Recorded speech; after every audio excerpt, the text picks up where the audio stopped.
باللہ من الشیطان الرجیم بسم اللہ الرحمن الرحیم۔ حضور نبی کریم صلی اللہ علیہ وآلہ وسلم کی ولادت باسعادت اس بابرکت مہینے یعنی ماہ ربیع الاول کے حوالے سے محبت کا پیغام دینے کے لیے آقا علیہ الصلوۃ والسلام کی دو حدیثیں بیان کرنے کی کوشش کروں گا۔ میرے کریم آقا صلی اللہ علیہ وآلہ وسلم کی ایک مشہور حدیث ہے جو مسند احمد میں نقل ہوئی ہے کہ آقا علیہ الصلوۃ والسلام نے فرمایا کہ کوئی ایسا بندہ جو نہ کسی اور سے محبت کرتا ہو اور نہ کوئی اور بندہ اس سے محبت کرتا ہو تو اس بندے میں کوئی خیر و خوبی والی کوئی چیز نہیں ہے۔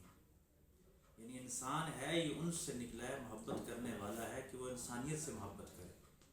اللہ فرماتے ہیں کہ مخلوق میرا کنبہ ہے، جو اس کا خیال کرتا ہے میں اس کا خیال کرتا ہوں۔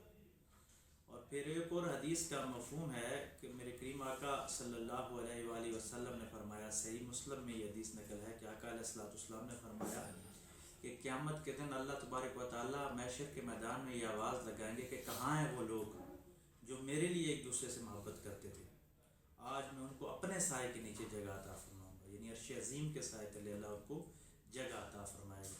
تو کتنی بڑی بات ہے کہ ہم اللہ کے لیے ایک دوسرے سے محبت کریں۔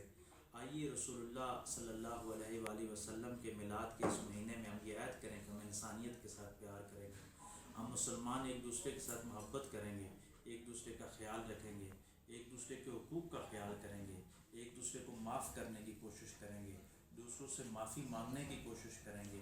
اگر کسی نے ہمارے ساتھ زیادتی کیا تو ہم اس کو معاف کرنے کی کوشش کریں گے۔ جب ہم محبت کو عام کر دیں گے تو ہم اپنے محبوب جناب محمد مصطفیٰ صلی اللہ علیہ وآلہ وسلم کے طریقہ پر مکمل عمل کرنے کی کوشش ضرور کریں گے، کیونکہ میرے آقا کا محبت کا پیغام ہے، جہاں تک دین پھیلا ہے صرف محبت سے پھیلا ہے۔ آئیے حضور علیہ الصلوۃ والسلام کے اس محبت کے پیغام کو ہم سے عام تر کرتے ہیں۔ وآخر دعوانا الحمد للہ رب العالمین۔